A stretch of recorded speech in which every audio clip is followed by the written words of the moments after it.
All right. In theory, we are streaming somewhere. Oh, look, we have a new link. We have a new everything. So what I'm going to do is send out a new tweet, and then if you would be so kind as while I'm doing that to recap the that Baltimore game, that would be Yeah. fantastic, and we will be good to go from there. Yeah, so I see merit in both sides between Bunny and Ray's bats. I'm off Blue Jays. I'm off Orioles bats really entirely, outside of maybe like a mini stack because I mini stack everyone. I cap really low, so I get kind of a bunch of different combinations with my main stacks. Um, the bats I really like on the Rays are the lefties: Choi, Lau, Lowe, Kiermaier. You can of course full stack against Bundy in this Baltimore bullpen as well. Bundy is priced down to a spot though where I will get exposure. So kind of talking out of both sides of my mouth here, but that's the luxury of playing 150 lineups is I'm gonna have a little bit of Bundy to counteract my bunch of race stacks here. All right, and as people are trickling in, again, my apologies here. We'll do our best to splice this together when we're putting this up on the old podcast network here. But let's see, we should have some more people coming in. I hope. Let's go see if any that old room should be done. Okay, there we are. We got about a dozen people here. So let's see.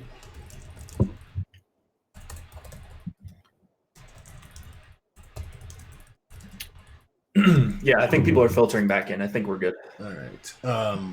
Unfortunately, I can't get to the old. Neither did I. I refreshed. So Yeah. that's fine. They'll find their way back. There we go. All right. So we will continue along here. And the beauty of it is we're still 3.5 hours before this slate is going to go off. So there's plenty of time. You can always use that little rewind button. Come back, hear what we had to say. And especially since now we're on the 7 o'clock games, there is 6.5 hours until we are going to see those. But let me get my other windows open here since I had to restart everything. Let me see. And the reminder, though, we've got a bunch of horse racing, Jake. We have a bunch of horse racing offers. Kentucky Derby is today. We have 2 different betting sites that we are working with for horse racing. And the one thing I found out about horse racing is it is allowed currently in more states than actual sports wagering. It's got an entirely different carve out, and it's under different legislation. I'm choking up about this, but excuse me. But what you'll have is you can have some off-track betting. So you guys all know about that. But with the advent of mobile devices, that has changed some of the local state legislation. So there's 2 different articles we have on the homepage that shows you 2 different deals, 2 different companies where you can get a $100 deposit bonus at each. One just basically, if you sign up, they're going to give you $100 cash to play with. The other one will give you a $20 bet as well as match up to your first $100. So check that out. That's something that we were able to arrange this week, and we will utilize going forward because, hey, we've got the Triple Crown underway here, and this is the Kentucky Derby that is going today. All right, let's move along here to our next game. This is the third and final potential weather issue game. This is Chris Bassett in Pittsburgh going against Trevor Williams. We have the Oakland Athletics with the 4.1 implied run total.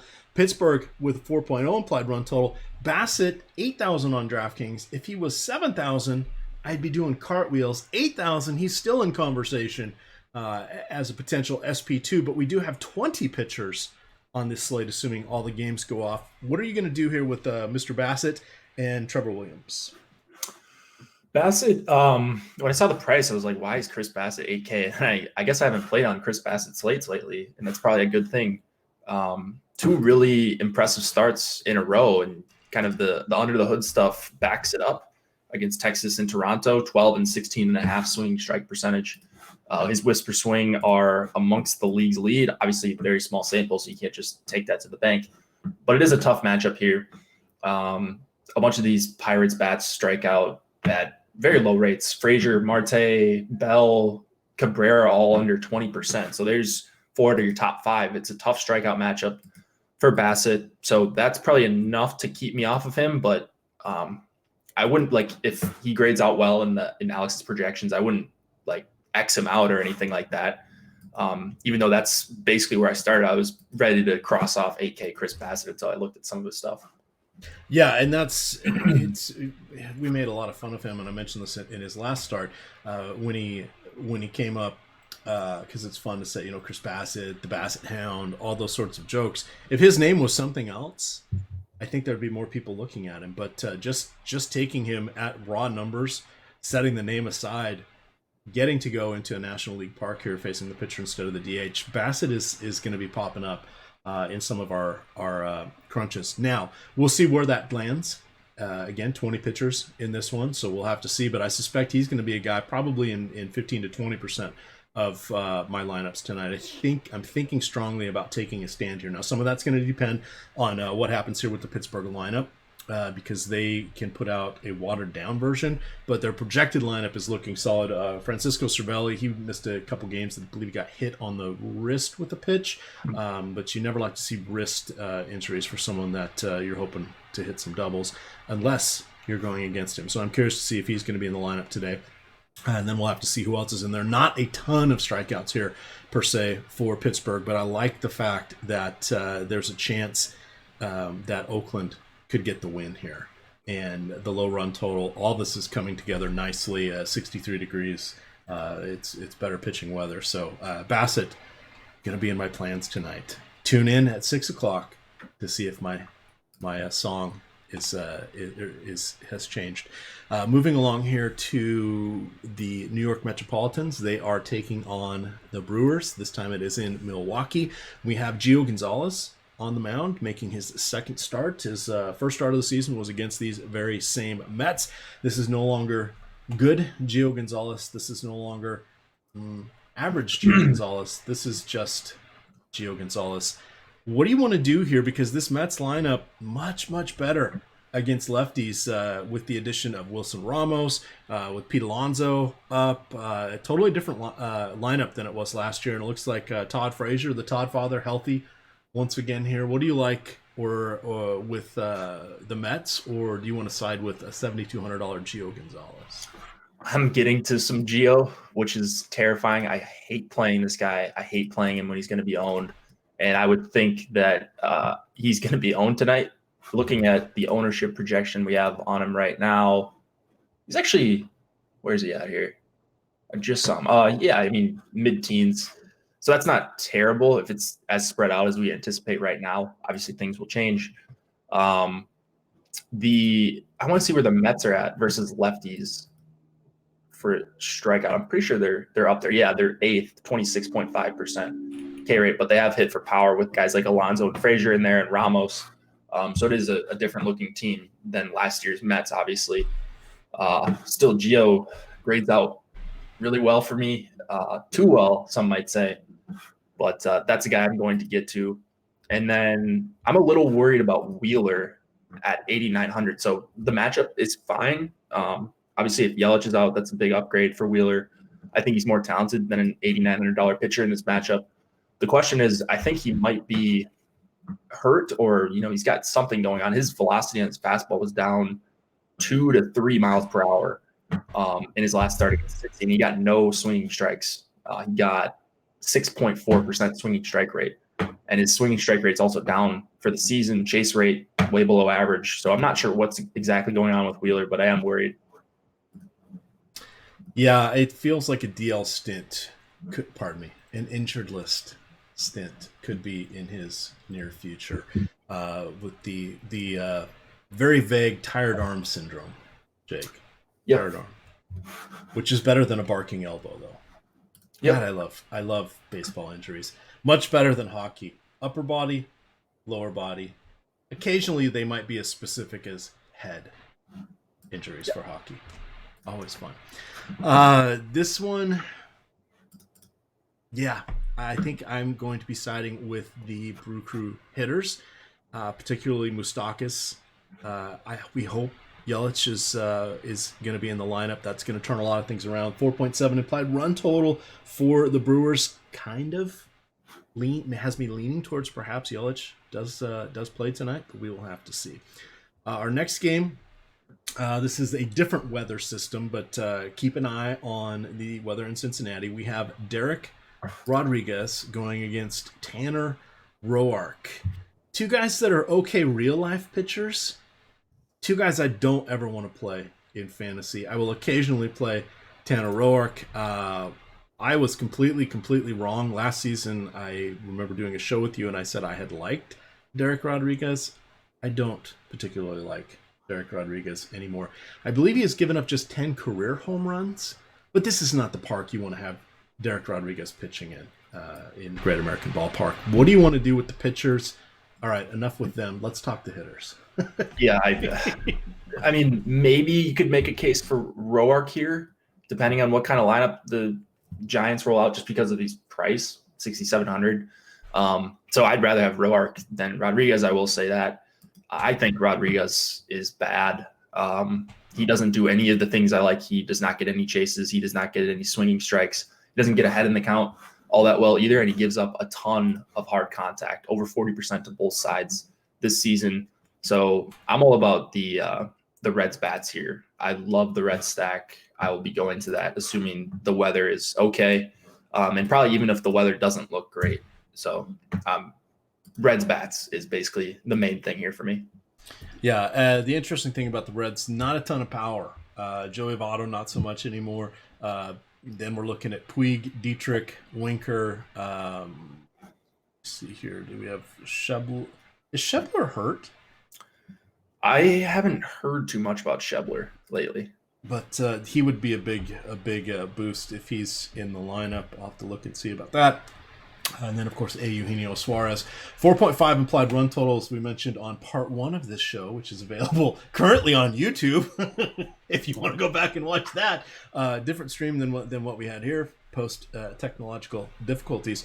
But the Reds made my stack that I'm discussing in the Spotlight Hitters and Stacks article. I'll drop the link in there. I'm saying that they're with their pricing, they're not really going to break the bank, though setting weather aside, they feel more like a complimentary or a mini stack here.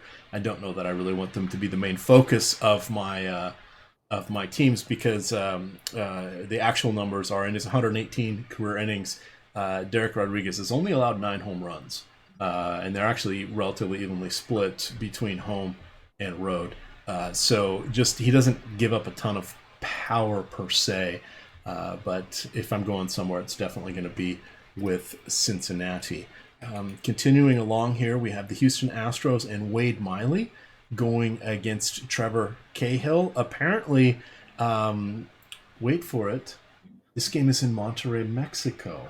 So you're going to see about an 85 degrees at first pitch, and that is why you're seeing the 10.5, nearly 11 implied run total. So this is not in Angels Stadium. There will not be the marine layer in effect tonight. So talk to me here about Wade Miley, because the Angels, outside of Mike Trout, are god-awful against lefties.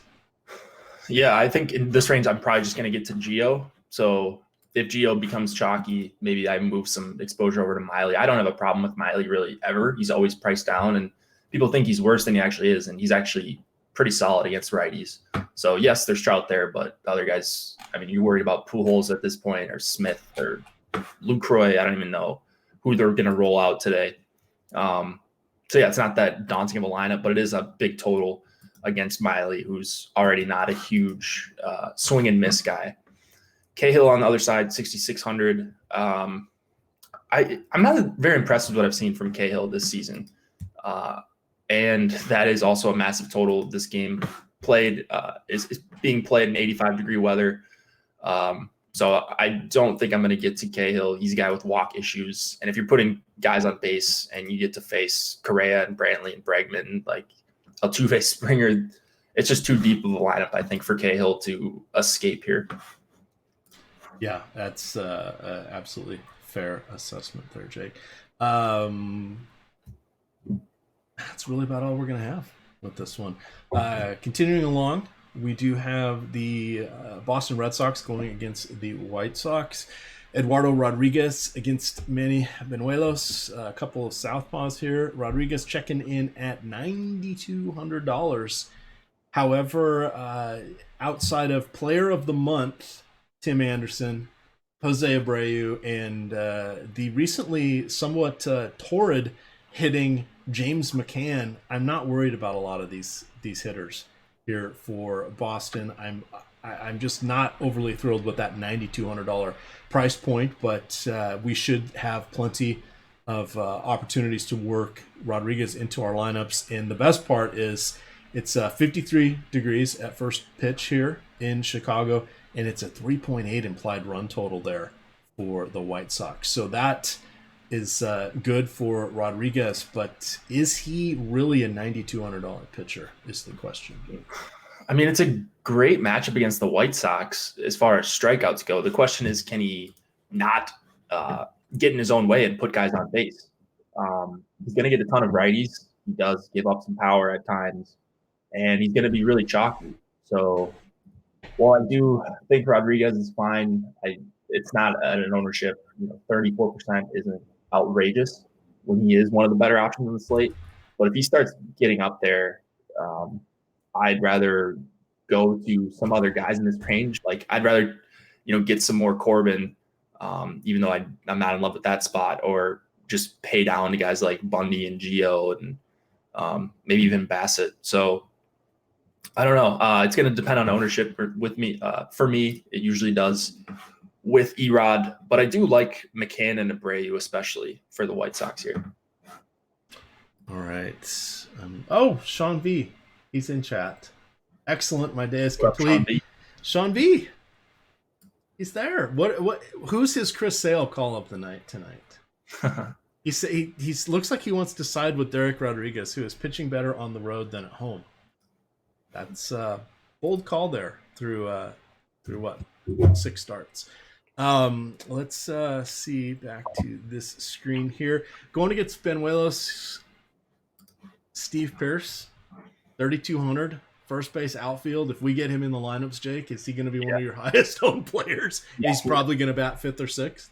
He would probably be my highest owned player at 3,200 against the lefty. So Benuelos coming off a nice outing too, I believe. He's not a guy I really dug into. Red Sox, one of those teams in the upper echelon that I just rarely am looking to take $7,400 pitchers against. So, give me JD again. Like his price has gone up to a whole $4,500 on DK. That is outrageous. Mookie not even priced up enough, I don't think, at $5,400. So give me all these Red Sox. They're going to be the chalk stack, and for good reason. Right. I've got nothing to add. This is just an outstanding spot here for the Reds or Red Sox. Fortunately, we do have several teams that could help diffuse their popularity with that game in Monterey, and then the game coming up that we'll talk about in one more, Coors Field, which has a nearly 11-run implied total there. So let's hit on the Blue Jays and Texas. Now, this one has 10-run total here, 4.5 for Toronto, 5.3 here for the Rangers. You've got Thomas Pannone, who is a lefty, going against a not an easy lineup here with the Rangers, because their lefties are all reasonably adequate hitters against fellow lefties, at least from a power perspective. Yeah, they'll strike out a lot, but I have a feeling we're going to get into the Toronto bullpen sooner rather than later. And then on the other side here, you have Lance Lynn, who is confounding, infuriating, but he's going against a Toronto lineup that has been quite disappointing. I mean, Vladimir Guerrero Jr., what the hell? I thought he'd have 20 home runs and 20 steals by now, Jake. Yeah, that's what people made it seem like when he got called up. He's an automatic Hall of Famer. Right away, and he's going to be fine, but a little bit of a slow start for him. I don't know that this is where he gets it on track either. Like, I'm looking at Lynn. I'm giving him a long look here because of how bad the Blue Jays have been. So trying to sort against righties. Fangraphs move it a little bit slow for me, but I know the Blue Jays are right up there. They are number 1 in K percentage versus righties.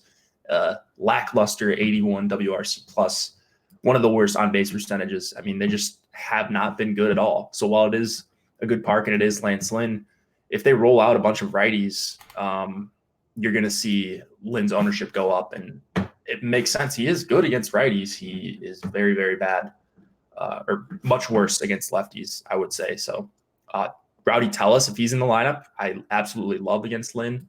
But outside of him, I don't think I'm looking to play a ton of guys against Lance Lynn here. Yeah, I mean, Lynn just doesn't give up power. If we look across his last 950 batters, that's the beginning of last year, he has a combined, where is it? I get the wrong filters up, but against lefties, 390 lefties, he has a 140 isolated power. Against nearly 500 righties, he has a 126. We know that in the lineup, let's count Vladdy as a guy who's probably going to be a career 200 isolated power hitter. But you've got Grichuk, Smoke, Vlad Jr., and Rowdy Telez. That is it.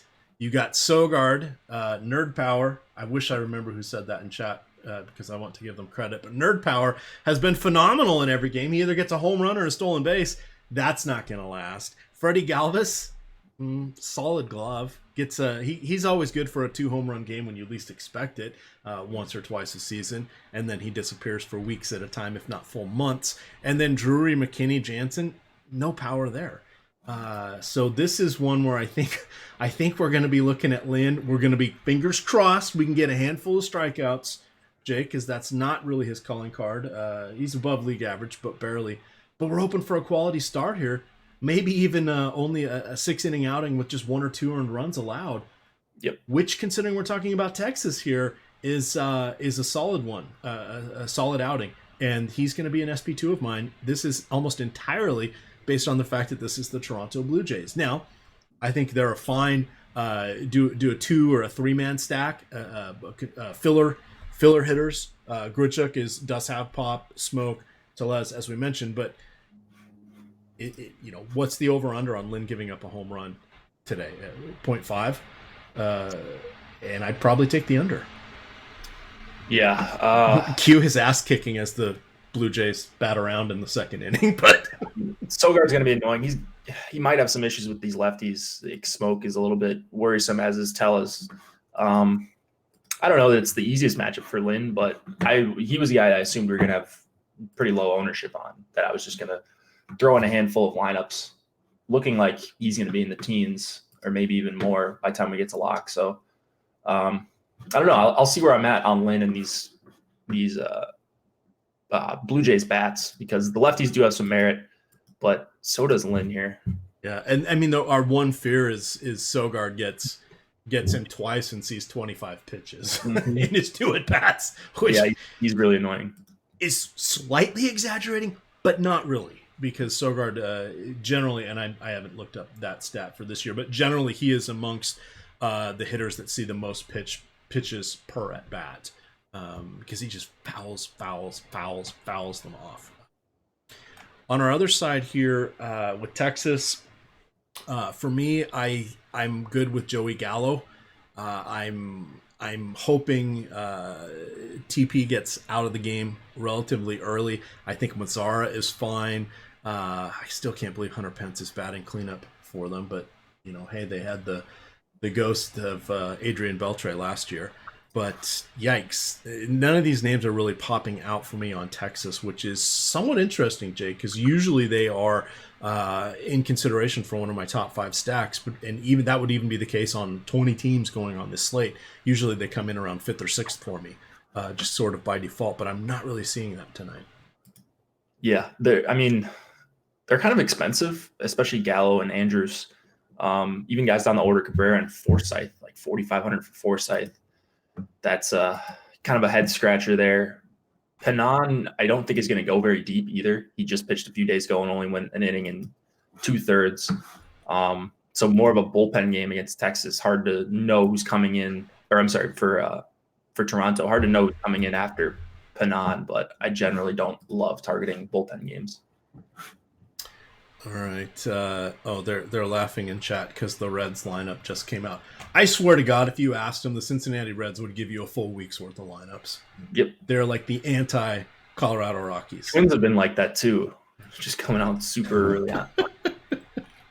But hey, speaking of the Rockies, here we are. Let's see so we have a 3-game night slate. We've got the Blue Jays are the first of the 8 o'clock games. At 8:10, we have Arizona in Colorado. We're looking at a very nice 69 degrees here in Denver. We've got 5.3 implied runs for Arizona going against the lefty Kyle Freeland. And then on the other side, 6.9 implied run total here for Luke Weaver. Luke Weaver is not someone I am going to be scared about at all. In his career, he has, a 170 isolated power against lefties, or allowed against the lefties, 360 ISO, just an 18.7% strikeout rate, and he's walking nearly double digits. I'm good with lefties. I'm good with righties against him. Should be no surprise to anybody that we're going to like the Rockies this evening. On the other side, not really excited about Freeland. So these guys will not be main slate pitchers for me. Of course, we only have half a dozen pitchers on the late slate, so I'll be looking at them there. But lead off with the hitters here, and I think Chuck Nasty, the leadoff hitter himself, is where we should start, Jake. Yeah, Blackman, a fantastic play. 5,500 if you can afford him. I think you're going to be able to afford him in a lot of lineups, because whether you're paying up for Erod or Hill or Corbin, you're still, those guys aren't super expensive. Not going to really restrict your lineups. So I really, really side with the Colorado bats here over Arizona. And in fact, I think Freeland's a fine play at 6,400. He's a guy I don't mind playing in Coors, especially when he's not going to be owned. I don't think he's going to be owned here. He's just a guy that gives you 5 and 6 innings, and he does pop up for these good strikeout games every once in a while. I think there are enough strikeouts here, especially for a $6,400 pitcher, that Freeland could be. He's definitely rosterable. So I'm going to be playing a good amount of Freeland. He grades out really well, even when I put in the park factors here. Very, very good against lefties. He's probably only going to get 1 or maybe 2 in here. But he is solid against righties too. So I'm actually playing some Freeland. You said you were off of him, but I wonder if you'll still be off of him by the time you get crunches and lineups going. As I'm starting to look at it here, over his last 800 batters faced from the right-hand side of the plate, as you mentioned, he doesn't give up power. 136 isolated power, 308 WOBA. That's not batting average. That's WOBA. That's pretty low. He does, he's league average for strikeouts, but he's above average with ground balls. Now, the one thing that we want to remember is Coors Field. You always like, oh, it's the home runs. It's the home runs. Well, no, it's the gigantic gargantuan outfield that gets you doubles and triples. That ends up doing a lot of the damage, not just home runs. But if you're giving up worm burners and the ball's going to hit the ground before it's out of the infield, you gotta like that in Coors Field. So we shall see. This is not the same Diamondbacks lineup. No more Goldie. He's in St. Louis. No more Pollock. He's on the injured list there for the Dodgers. Walker has some pop, but he has very little track record. Wilmer Flores usually is good against lefties, but he's been ass for his last basically calendar year. Adam Jones, downward slope of his career. So now are we nervous about Ketel Marte or Eduardo Escobar? Damn it, Jake, you're talking me in. You're talking me into Freeland here. Yeah, Marte, he's actually hit for some power this season. Double 2 home runs, yeah. Yeah. But looking at some of these K rates for these guys, like Walker going to strike out a ton, Peralta lefty, and Freeland's elite against lefties. And then Kelly at the bottom of the lineup, you get a pitcher spot. So I think there is some sneaky strikeout upside here for Freeland, he's shown he can get strikeouts in Coors. Like his stuff plays really, really well to the Coors Field environment. Right. Chat's worried. Had you heard of Eric Sogard referred to as nerd power? I never had. I hadn't heard a bunch of Eric Sogard talk outside of him not striking out a lot. Okay. All right. Well, okay. I don't feel quite as bad. Final game of the night here. We have Joey Lucchesi going against Rich Hill, a couple of lefties here. A lot of lefties on this slate. Rich Hill may or may not have a blister issue in his first few pitches, or he may go 6 innings of sterling ball with over a strikeout per inning. Yeah. Or anything in between, Jake. We literally have no idea what is going on with Rich Hill. Sort of reinvented himself. I guess this is going on 3 seasons now, but he came back, was it? I think it was with the Boston, and he came back, had 2 or 3 starts at the end of the season a couple years ago, and just absolutely just struck everybody out. It was absolutely wild, and it's because he sort of changed his pitch mix, but he has incredible issues with splitting his fingernail and with getting blisters because of the way he throws it. So he is forever on the DL these days, but when he's healthy and firing on all cylinders, he is phenomenal. Now, he's going to face a lineup nearly devoid of lefties. I say nearly because really there's Greg Garcia and Eric Hosmer are the only lefties here for the pod squad. However, the one nice thing about Hill is he does not give up a lot of power himself. He's really, really good against righties. Strikes out nearly 30% of the last 500 righties he has faced. That is nice to see. The one thing is, if you're on the Padres, you're either pretty good or pretty bad at striking out or not striking out. There's the dichotomy there is wild. You've got Will Myers strikes out a lot more than I thought against righties and lefties, but he's 25% against fellow lefties. Hedges projected to be in the lineup. He strikes out a third of the time against lefties, and then Franmil Reyes could get you 2 home runs, could go for the golden sombrero tonight. I don't know what's going to happen with him, but he has just absolutely massive raw power. But you also get, speaking of raw power, you've got Hunter Renfroe, who just absolutely mashes lefties just at a phenomenal rate. So this is one, I'm going to be dancing on both sides of this one, Jake, just because if Hill's on, this is great for him. If he's off, we could see a few home runs coming from the pod squad here. What do you like amongst any of these Padres hitters? I think I agree. I'm going to be on both sides of Hill and the Padres bats. Hill, like, he can get strikeouts at a very high rate.